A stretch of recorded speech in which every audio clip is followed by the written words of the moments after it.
This is the Lean Builders Hoots on the Ground podcast with absolutely, positively no bullshito. Join us as we dig into exactly what lean construction is and how we can use these concepts and strategies in the field. This podcast will be different as we journey to job sites and mine the minds of lean builders, all in effort to pass forward building knowledge from those who have put their time in to learn a better way. Because that's just what lean builders do.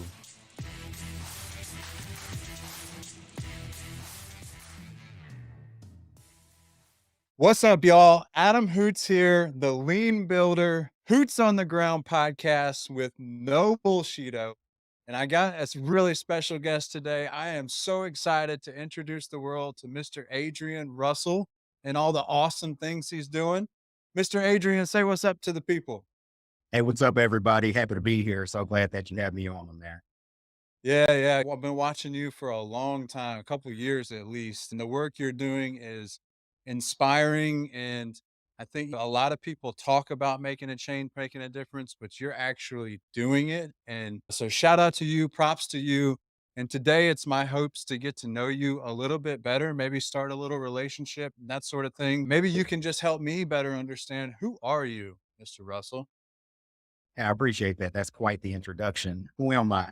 I would say that I'm a young African American man, which I'm just striving to make a living for myself and innovate for others within the construction industry. I absolutely love construction.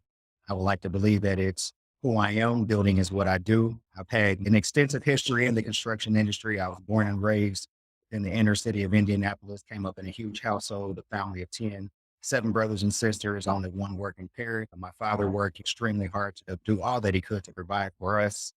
But living in the conditions that we lived in within poverty in the inner city, I was introduced to what I would say building or construction at an early age. In our home, things were always going out, windows broken, ceiling, roof leaking, just every disaster around the home that you could think of. And that introduced me really to learning how to use my hands as a means of survival, I would like to say. I've always been just in love with just the notion of being able to use your hands to create. And as I got older and progressed through my education, progressed through the construction industry, I really began to understand that exact discipline. It's actually able to open up doors for others, being able to be active in the community, which is something that I'm very passionate about, being able to inspire others, and then also being able to just pass on the discipline of building and the experiences that I've acquired through the construction industry, traveling the United States of America, leading commercial projects as a project manager, being introduced to amazing people just like yourself, learning so much, and now having the opportunity to go back to my community and even communities outside of mine and being able to inspire others, give them opportunities, open doors for them, and hopefully pave the way for others to have a less arduous path throughout the industries. Holy cow, man. Like you just told me a lot. I think one of the things that is on my mind right now is you learned the building industry out of necessity. Like, without that, you had windows that were broken and living in Indianapolis, that's got to be super cold and uncomfortable. And so, what made you fall in love with it though? And I think what made me fall in love with it is thinking back, painting my room or patching the many holes within the walls in my room, learning how to fix things. Somewhere in there, I think I found myself, honestly, where you could just get lost in trying to perfect a skill, seeing someone come in and do using their hands and seeing them working with tools and being able to manipulate materials to do whatever the intended goal. Think as a kid, just seeing that and already being lost in my own imagination and already being a kid that was into art and really just into learning, I would say. So I think finding an opportunity to be able to practice those things and then actually realizing at an early age that it was actually an answer to a problem and that I was actually able to bring solutions and generate solutions within my own self or within my own means. I think somewhere in there, I just got lost in it and I just fell in love with the notion. That's what I would say, honestly. Yeah, it's tangible. You can Right. see that improvement. That's what I love about it. That's I hear you saying a lot of the same things. I also hear you talking about just this passion for serving other people. For sure. Where does that come from? It comes from the realization that I wouldn't be here if it weren't for others that also gave back and gave individuals like myself a chance. As I said, coming up in poverty on the inner city, a large family, I know all about the struggle. I was just speaking to a group of students a couple of weeks ago and they laughed, but I said I had a first class ticket on the struggle bus. So that being said, hand I've me been on. down. Oh, for sure. So you already know hand-me-downs, standing in line for food pantries, free coats and shoes, everything along those lines. And I think back to different mentors and different volunteers that have impacted my life, even at an early age. And they've been throughout my entire career. It's never ended. And I still have mentors that are giving back to help me progress now. I realize I would not be here if it were not for the service of others and the sacrifices that they've made. So why would I not do the same and pay it forward? Amen. It takes a special person to think that way. Appreciate it. It's especially again coming from, I guess, the humble beginnings, what I hear you talking about. And I don't think I have been on that same struggle bus, right? You started naming some of the other stuff and I was like, "Oh, like I haven't been in that position." And so in full transparency there, but do again, it's just impressive work. And so take me through, what does a day in the life of Adrian look like? Wow. I'll say a day in the life. Waking up in the gym by no later than 5:30 a.m. I'll probably get about an hour and I 30 can minute see workout that. in. I appreciate that. Probably get an hour and 30-minute workout in. That's just something that I use one just to get my mind set on whatever the task at hand is for that given. Definitely, I think physical fitness is just a huge part of who we are. And in some ways, it sets the tone as far as the energy that we're going to have to be able to accomplish whatever it is that we want to do.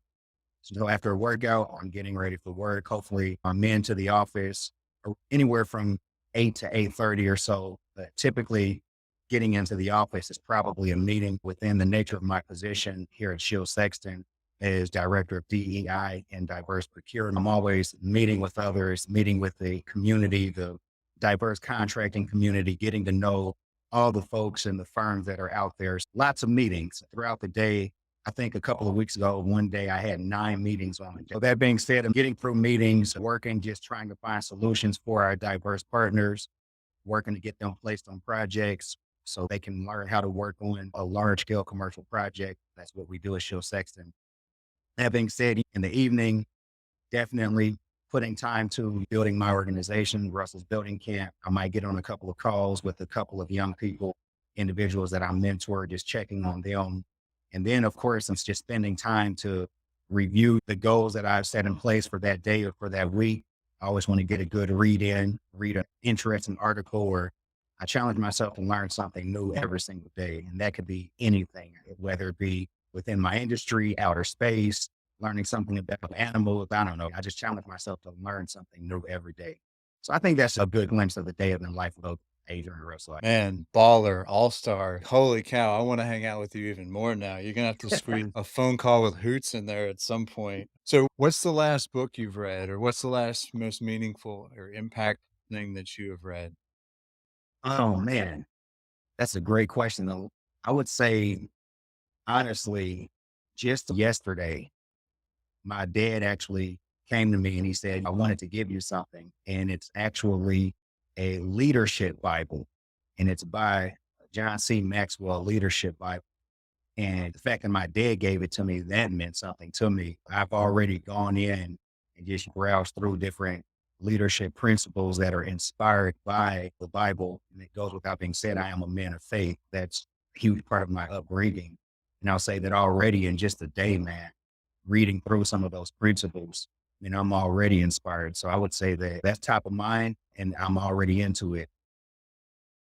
Hey, man, I love that. I'll tell you, also certainly am a man of faith. I appreciate that and value that. I think that's where a lot of us need to strive to be like that one perfect one. Although we'll never get there, I think it's important for that journey. And For sure. hearing your day right there makes me feel like I need to strive a little harder to keep up with you, my man. You're saying that, but I've checked you out many times as well, man. So Yeah, I yeah. think that's, I Well, think thank you. But this is about you. And so what else are you passionate about, right? Like I'm hearing construction, I'm hearing building, I'm hearing giving back to the youth, the same path that you've come down, what else inspires you or gets you fired up and moving?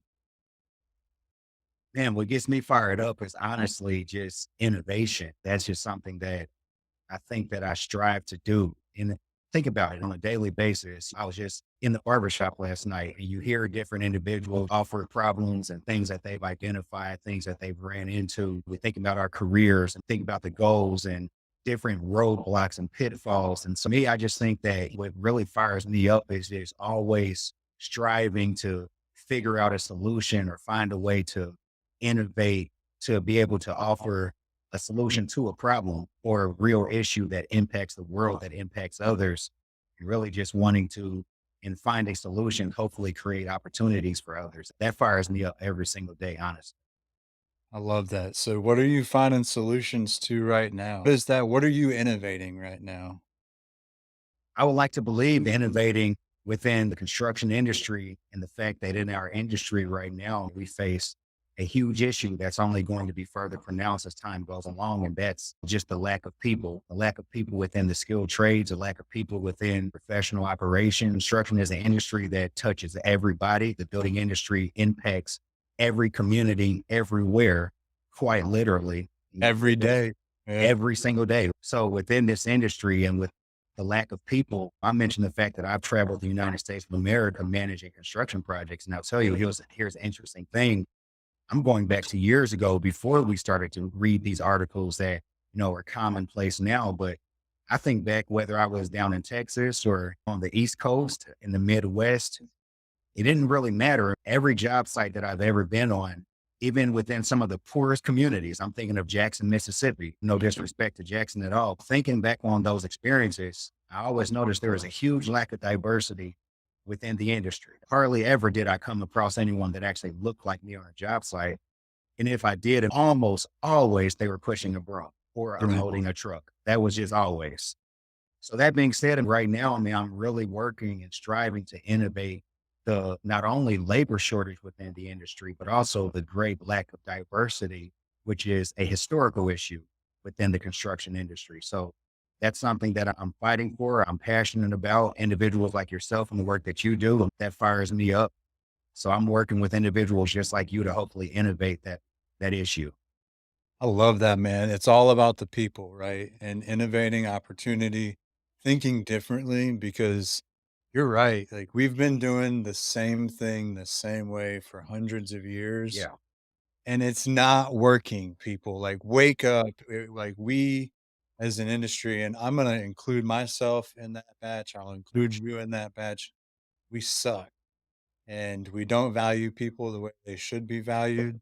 And sometimes I haven't asked this, but I've thought this internally a lot. And so I'm really curious your perspective because it is a really difficult industry. And you go to a job site, not all job sites. So I'm not being totalitarian here, but you go to a lot of project sites. The restrooms aren't well taken care of. There's nowhere to eat lunch. There's nowhere to take a break. There's no shade. They're like it's these conditions that are just unbearable that you would never subject your own family to. And but yet we're going around and myself included, like to these schools telling people like, hey, you got to get in the building trade. You got to Wow. get in the building trade. Wow. Like this has been an internal struggle with me for the last like 6 to 8 months. And that's why I'm working extra hard on the hey, let's change construction from a lean perspective but where do you find that struggle? And if so, I'd imagine you do. Like, how do you pull through that? And what are you like, what are the steps that you're taking to deal with that? Man, I'll say you just said a mouthful and even the Sorry. perspective. No, I mean that in the best way possible. And even the perspective that you just offered, I don't think that I even looked at it from that lens, but that's a really perfectly said. And I'll say that with that, to that exact, I think about a lot of our efforts as far as the industry, and this is no indictment or any individual nor any organization, but our outreach efforts have just been lazy. Honestly, man, they've been lazy. And you mentioned the high schools. I swear to you, I've been thinking about that the past several days and weeks. That's the fact that yes, we get our marketing materials, we find them somewhere from a back closet, dust them off, load up the truck, go to a few schools, and we just make the most impersonable introduction ever to young people when they have all of these other pathways to consider. And as you just mentioned, we know some of the things about our industry that absolutely suck. And listen, don't get it twisted. In any career path, absolutely, there's going to be things that suck. When I'm Yep. speaking with you, I don't want to misguide them at all. I say, yes, there are days in my career that have absolutely sucked.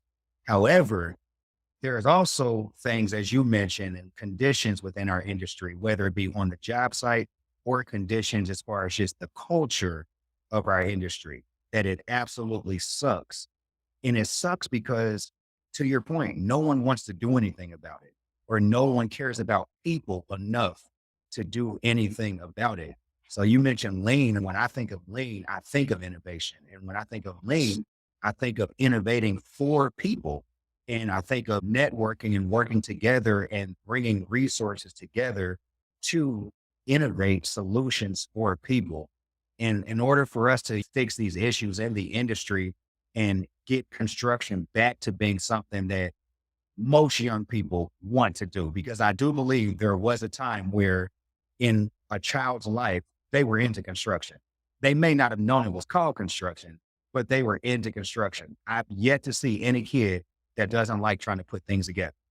I haven't met many young toddlers that don't get out on the playground. And if the swing setter is broke, and even if the teacher says you can't get on that today, or you can't get on I don't know, I don't remember the name of playground equipment anymore, but seesaw or whatever it is, the monkey bars. I'm just being honest. I'm thinking back to when I was Yeah. a kid. Even if a teacher says you can't get on that today, guess what? The average kid is going to try to figure out how to fix that. They're going to try to figure out how to make whatever it is better.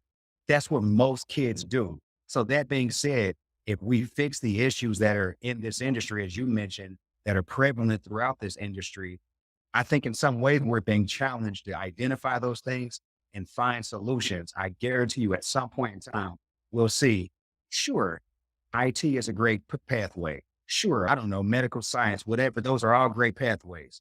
But I think that we'll see that young people will be dying to get into this industry because it's an amazing industry to be a part of.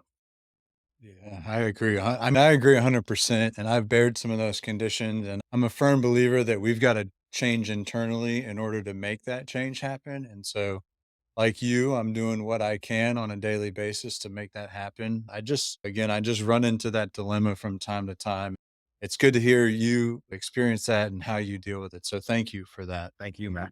And so I've heard a couple of times about Russell's building camp. We talked about getting into the high schools, but you're talking about, yeah, I guess just tell me more about Russell's building camp.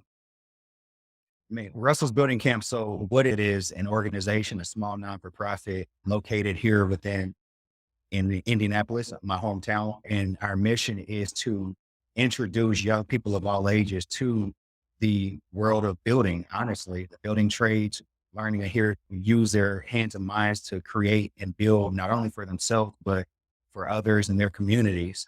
We started off late in the year 2020. We put on a workshop for 11 young boys. The youngest was 5 years old. The oldest was 11 years old.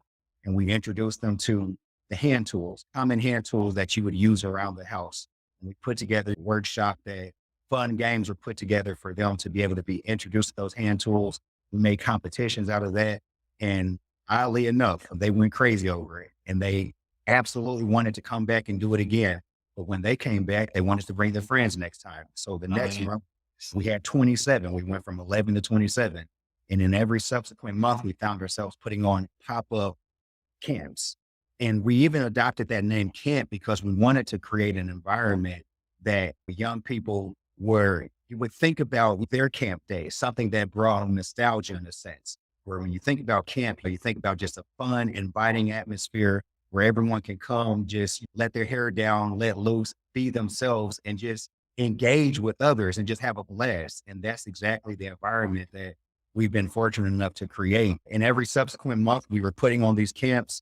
The highest that we got to as far as attendance was 67. And when I say 67, I mean, we were bursting at the seams. It was incredible. Hammers were flying all over the place in a safe way, of course, if that is such a thing. But just the sound, honestly, man, the sound and the echoes and hearing things being cut and things being banged around, hearing things drop. It was just, yeah, it was incredible. So that being said, we've now been going for over 2 years now. We've done some incredible things. We've now worked with young people of all ages. We have different individuals that are now in the trades. We have individuals pursuing their professional degree in construction management at different universities, individuals in internships now. It's just been absolutely amazing. And it all started with just honestly, just putting on a very simple workshop, introducing young boys to head tools, and the rest is history. Just start somewhere, huh? Absolutely.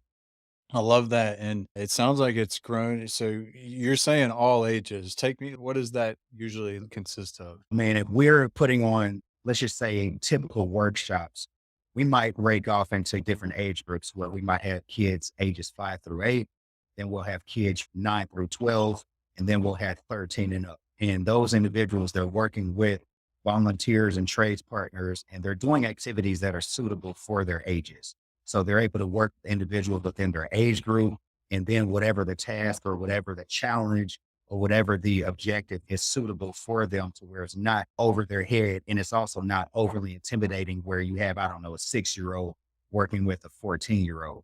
So, the older kids, obviously, they're doing things that are very intensive. Our oldest group, the 13 and up age group, for the last 2 years, they actually have had an opportunity to work with trades partners at my childhood church. And it was a total renovation of an auditorium for a building that was completed in 1948. So they had a part in the entire demolition, Wow. as far as gutting the place out and then bringing materials in, unloading trucks, bringing in drywall, bringing in lumber, and then the MEPs, rewiring, having a hand in the plumbing, different mechanical aspects, all the way to the framing, the drywall, finishing, That's all the amazing. way through 2 weeks ago, actually doing a final construction clean. And I'm always posting these things on LinkedIn. And now for these young people to be able to say, man, 2 years ago, I saw this place where it was nothing. I had a hand in demoing this thing down, then rebuilding this thing back. And even, I mean, it just looks absolutely amazing, man. And this is something that is real to them. They can walk away and know I left a legacy. I built something. Every time I drive past that place now, I'm going to remember, I know what went into getting it to looking like that. I signed the studs that you can't see. It's real to them. It's tangible. And now, even if they don't necessarily go into construction, here's the thing.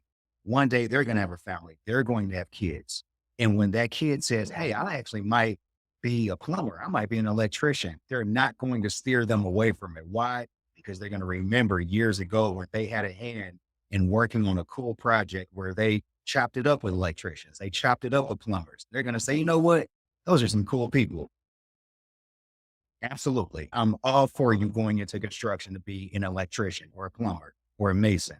Rest is history, man. I'm telling you. That's amazing. Man, what you've got me like over here just my mind is turning in a million different directions. And you do these camps once a month? Is that right? Yep. On average, we do them once a month when the project was at its most intensive point. Sometimes we were doing twice or 3 times a How month. many kids do you think you've touched through the course of all your camps? Well over 100. No doubt about it. Over 100. That's And amazing. actually, we actually have a by the numbers graphic. I should know this right offhand. We're working with so many, but it's well over 100, no doubt about it. That's awesome. What else? Like, what other things are you doing? I know you're constant, like, not that's not enough by any means, but what else are you doing to promote the skilled trades and get people moving towards that next generation of builders? Honestly, so within my position as show sexton, leading our diverse procurement, I'm always meeting with various contractors, various trades partners within this industry and identifying where their shortcomings are, what their needs are.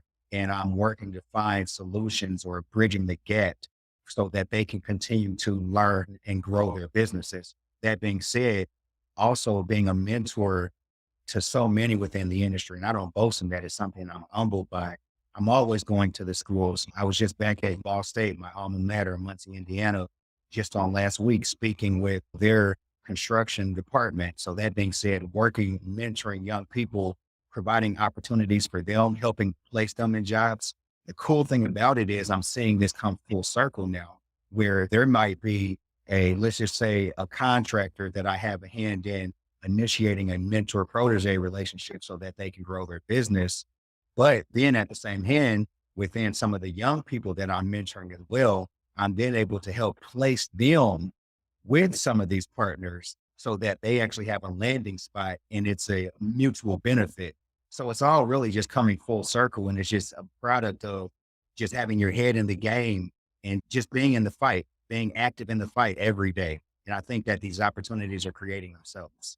That's amazing. That's gotta feel good. That's gotta feel like mission complete and in a little piece of a way, like, you've now fully connected that circle. That's huge. Good for you. Appreciate that. Thank you, What's, sir. so what have you learned dealing with the young folks, being in the business? What have you learned in trying to bridge the 2? What I've learned is this is not this issue that we face, and we have various perspectives on the issue. You and I, we're somewhat in the same fight, but we have different perspectives because we have different backgrounds, different experiences, and that's fine. That's actually great. What makes us different Important. versus what Yeah. makes us great. Exactly. I think that it's important for us to all realize that a lot of these issues, whatever issues we come across, they didn't happen overnight. A lot of these issues, they might be historical, they may be generational. That being said, this is a slow crawl. Yeah, we want to run and we want to get to the finish line, but this is a marathon. And that's something that I even have to remind myself of quite often. This is a marathon. Different young people that I'm working with, yes, I want them to be an awesome, amazing professional on the first opportunity. The very first time we open the door, you want them to go in, hit a ground slam, knock it out of the park, and let's create another opportunity for someone else. But I'm learning, no, this is a marathon. Drug tests are going to be failed. Terminations are going to happen. They're going to hit roadblocks and have challenges. But guess what? The same way that I did. Same way that I did. And in some ways, my upbringing and my background is more positive than theirs. So I'm realizing this is a people problem, people issue. Working with people, it takes time. It takes time. It's not a sprint, it's a marathon. And you have to be up for the task. I'm always being reminded of that. That's amazing. Yeah, change is tough. It sounds it's learning, right? When you run into an opportunity and you fail, like you mentioned, a termination happens. It's like, okay, why did that happen? What am Yep. I learning from it? And what am I going to change? And how am I going to act differently the next time? And Yep. it is a learning cycle. And yeah, I just love where you're headed, man. Me and you are definitely on the same wavelength. There's no question. Yes, 100%. I'd love to hit you with a couple, maybe a little bit uncomfortable questions. Go ahead. Like, and again, respecting our relationship, but definitely pushing the boundaries because let's find where that is. Yeah. I'm curious from your perspective, and you've got a unique one. How is the construction industry doing with DEI, with diversity, equity, and inclusion? Oh, man. And now you really put me on the spot. Sorry. No, but listen, this is what this is for. It's just a good, candid conversation. And to be very honest with you, we know what the flavor of the day is. Let's just be honest. We all know what took place in 2020, and we all know the fallout following that event. And a lot of good things have happened. There's been a lot of positive steps. I was going to say positive changes. I'm not really sure if I would say positive changes. I might say positive steps. But to ask how is the construction industry going with DEI, there's still made so much work to be done. And I think that if you were to go within various communities, not just the Black community, but if you were to go within the Hispanic community, if you were to go into various communities throughout this country, regardless of city, regardless of state, I think that there is a great deal of skepticism as far as if the industry at large is serious in wanting to correct the historical inequities that underrepresented groups, disenfranchised groups have faced historically in this industry. So that being said, I think that there are great people doing great work. I'm meeting different individuals every day. You get on LinkedIn and you find just amazing work and amazing efforts by various individuals. I don't want to name drop anyone because I don't want to forget anybody. And that is an amazing thing that is taking place. but we're still fighting for an industry wide embrace of creating a more diverse, equitable, and inclusive environment for everyone within the industry in every position across the board. Hope I answered your question. I'll say positive steps, but so much more needs to be done, honestly. Yeah, I would say here's how I heard the answer and tell me if I'm hearing it's like things are starting to change, but is it real? Is it for real? Are we really going to finish what we started? Because in construction, I don't know about your job sites, but I've been on a lot of job sites where we Yep. start a lot of stuff, but we don't finish it, Yep. which is the biggest sin in construction. And do see a lot of kind of these different communities and things happening. But I agree, we have a long way to go. And I think that's not just in construction, but also in society in general. I think you can speak a very similar approach to that. And so, what kind of things would you recommend that would be those, as you put it, and I like what you said, those next steps in order to drive change? What are those next few steps that the industry or society even needs to take in order to make that happen? Next steps would be one, really just meeting people where they are. And even that, I just said a mouthful on that. You could take various things, even just from that statement, but really learning how to meet people from where they are, meet them where they are. I'm sorry. And with that, honestly, we have to get comfortable with the things that make us uncomfortable Ah, dude, I love that. Be comfortable being uncomfortable. for sure. Yes. Amen. For What sure. else? You got anything else in it? Because I you're mean, preaching, baby. I like that. Whoa. I want to hear from you right there. Honestly, what in that statement, what comes to your mind in us learning to get comfortable and being uncomfortable? Yeah, it's have the conversation, man. Speak up and don't be shy. Don't run from it. I think running from it, uh, is even worse than saying the wrong thing. Yep. And I think there's too many people who are in my position, which again, I look like the majority of the construction industry. There's too many folks who look like me who won't acknowledge that there's a true problem or that there's, I want to use the word privilege, but that seems like it's such a taboo kind of word anymore. But there's a certain set of things that I can do that you probably can't do in certain situations. And so I think once that's acknowledged, like just simply saying, yes, I agree that exists, I think then we can start doing something about it. And so for me, that first step is stop running from this conversation and let's just have it, man. Let's put it out there and you give me your perspective because I don't know what that feels like. And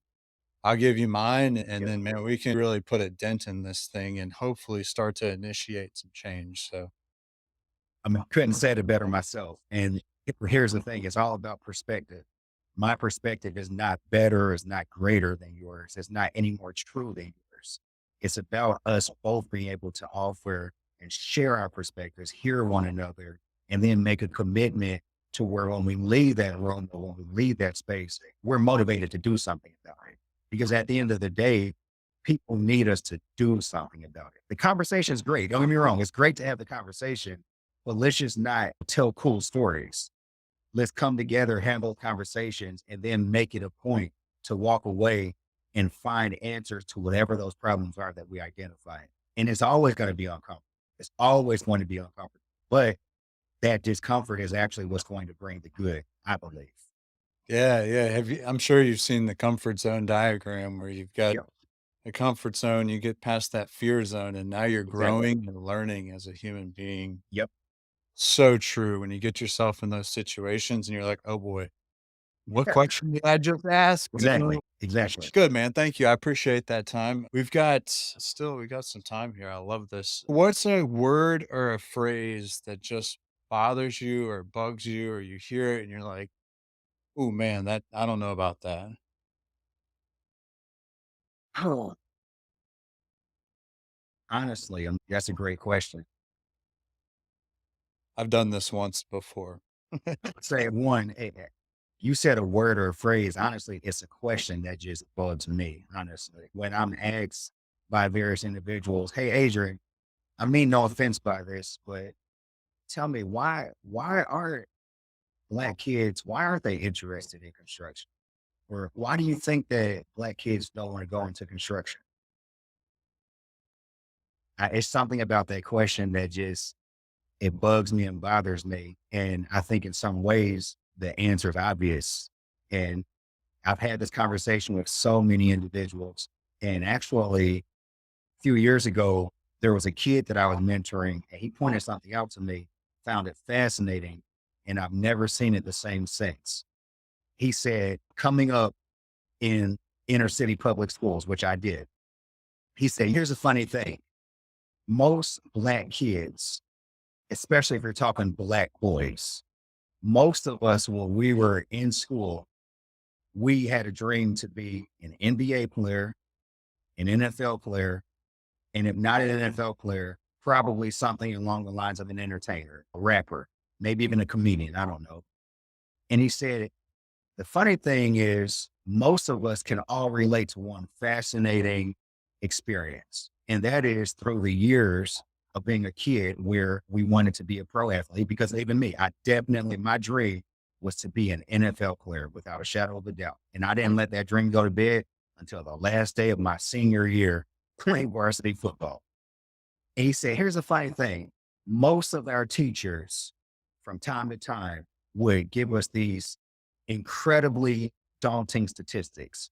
And they would say the odds of actually making it to the NBA or the odds of making it to the NFL were one in, I'm just going to make up a number. They might say one in 50,000 or one in 100,000. They were basically extremely slim odds to actually be successful in that. He said, but here's a funny thing. They might have encouraged us to go into, for the sake of this argument, construction. They might have encouraged us to go into construction.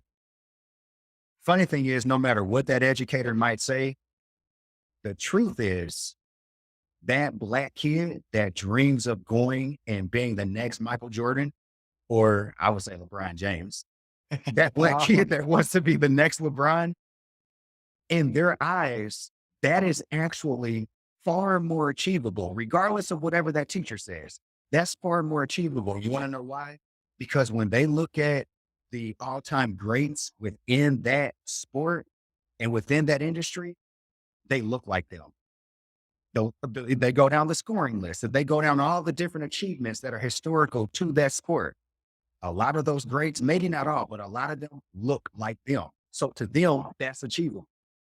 But if I go and say, man, why don't you want to come work at Shield Sexton? Why don't you want to come work at whatever? Why don't you want to go into construction? Here's the reality. That skeptical kid, they look at the individuals that are at the top of that industry, and none of them look like them. None of them look like them.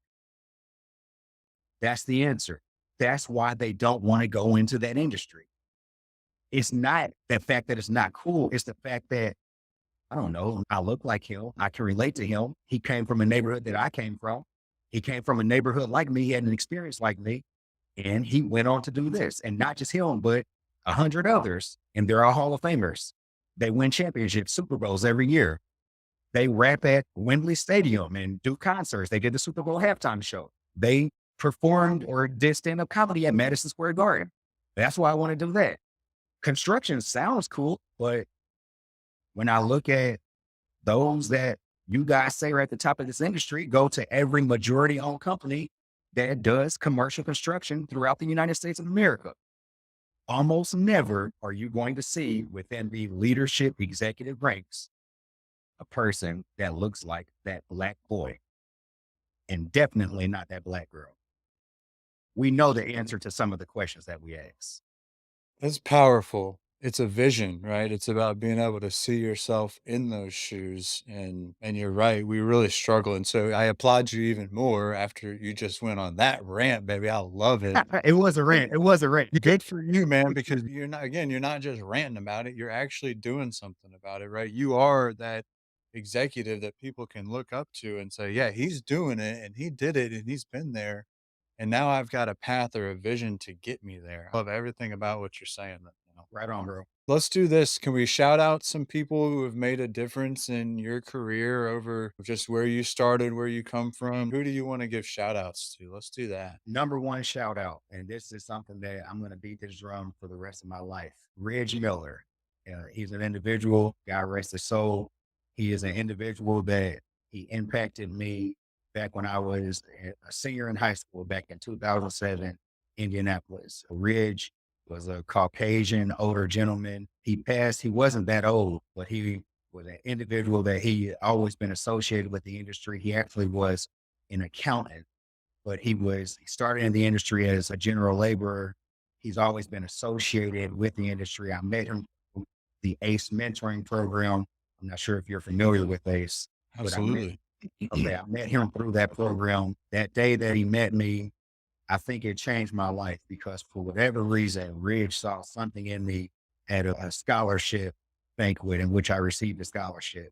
And he took an interest in me, mentored me all the way through college, throughout my career, different challenges and even failures on my own part. He was always there for me. He was a man of faith. He really just gave so much to me.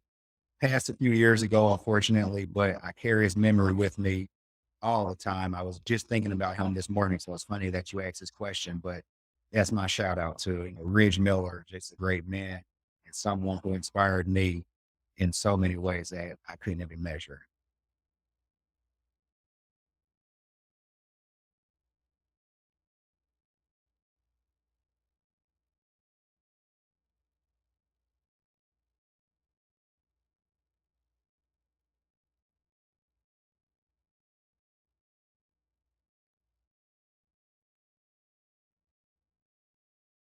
Dang, did it do it again? Yeah, let's do it again. Tell us. I didn't want to throw you off, but I knew I couldn't hear you. You're all good. So that's awesome. I love celebrating people. I think it's important that we're grateful and we remember where we come from. That's huge. And you just reminded me about your singing career. Tell me a little bit about that and what you're doing with that. I don't know what you're talking about because I'm not a singer. You're gonna don't you have music skills? Okay, I was gonna say I do play bass guitar. I do Oh, play maybe bass that's what it guitar. was. I Okay. would say if anyone who knows me is watching this, they're probably cursing you right now. They just get to sing. You're not a singer. You're not gonna close us out with a song today?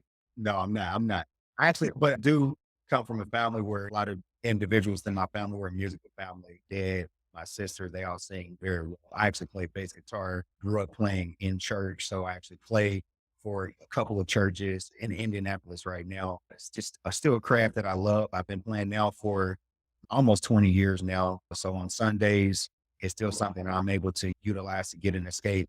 And I love it. That's awesome. Heck yeah. It's a way. So is that how you restore and re-energize and get ready for next week then? Yes, for sure. It's an artistic escape from time to time when I think that when I feel like I've hit the wall, I've plateaued as far as creativity. Funny thing is, I might listen to a sample of music. It doesn't have to be Christian. It could just be anything. And I'll pick up my bass guitar, try to figure out whatever the artist is doing, challenge myself to learn a new pattern or a new progression, something along the lines that will just stimulate me artistically. And that getaway actually, or that outlet, it usually benefits me in other ways. So I would like to think of it as an artistic escape. Gotcha. I love that. And so I guess you get out there a lot, and I've seen you again you posted all over LinkedIn. You've got Facebook, all your social media is outstanding. Thank you. But you're a super public guy. Tell me something that folks just don't know about you. Yeah. Like this, you want them to know. Something people probably don't know about me, as much as I get clown about this all the time, but as much as I talk and as much as it might appear as if I put myself out there, I'm actually a very shy individual, honestly. And I am a people person, I am, but in many ways, I can be quite introverted as well. So it's a bizarre experience. I don't know. It's hard to explain, but quite shy in all honesty. I don't think you have to explain to me. I get it just the same way. There's persona, but man, you get me and my wife somewhere, and then she takes that like I'm gonna go out and meet everybody, and I'm just like, yep, I'm chilling. I don't need none of that. I do enough of that at work. That's awesome. Well, so you mentioned goals earlier too. I know you've probably got a million things you're working on, but Tell us what's next. What's next for Mr. Adrian Russell? And what's next is honestly being able to apply the lessons learned from my many experiences that preceded Russell's Building Camp in the past 2 years. And then even within the work of Russell's Building Camp, taking those lessons learned and really just extending my reach, our reach, not just within the city of Indianapolis, but hopefully across the country in a very strategic manner, I would say. So really working to get out and share the good news, get involved, work with other organizations, partner where it makes sense, then being able to work with and inspire, like, as I said, not just those in my community, in my city, but all over, maybe even across the world. The sky's the limit, in all honesty. So that's a goal of mine, and we'll see where God takes me. I love it. What do you need to make that happen? What can folks do? They're listening, they want to chime in, help out. How can we do that? Honestly, if you know of any organizations where it makes sense that they have a similar focus or a similar mission, or even if they're involved in whatever way and they have questions that they need answered, where they see the work that we do, they might come across a post of mine and I appreciate the likes, I appreciate the shares and the comments, but if you want to get involved and if you would like for me to come and speak with your organization, or even if it makes sense to partnership in some way, just reach out. In all honesty, I'm always looking for new connections. I love networking. I love meeting folks just like yourself, man, over the past year and learning about what you do, learning about what those good folks out there are doing. Let's just have the conversation and let's find ways to make it happen. Dude, you're the bomb. You are like super inspiration. You got my whole world on fire. I'm gonna have the most productive day ever now, trying to hang with a day in the life of Adrian. Why don't you just take us out, man, however you want to? What's your message to the world? You ended with the mic drop. There is one, hold on, one other thing. You mentioned earlier, innovate solutions for people is what is exact words that you said. And I just wanted to add this. That's what lean builders do right there. So you take it away, man. You mic drop me. You tell us, what do you got? What's your message to the world? My message to the world for all of those that are fighting the good fight. Of course, this is hard. Whatever it is that you're going after is hard, but I think our passion is what drives us. And that being said, there's going to be hard days. There's going to be days where you don't feel like you're really making a difference, feel like you've hit the wall. There might even be skepticism around you, whether it be within your workplace, I don't know, your family, your network, your friend circle, whatever that might be, a negativity, criticism, and then just the challenges that come with wanting to make a difference. But I'll say that you're in the fight, you haven't given up to this point. Don't quit now. Keep going, keep believing. And at some point, it's all going to come together. It's all going to make sense. I would say stay in the fight. Don't give up. Keep the faith and let's just let God work.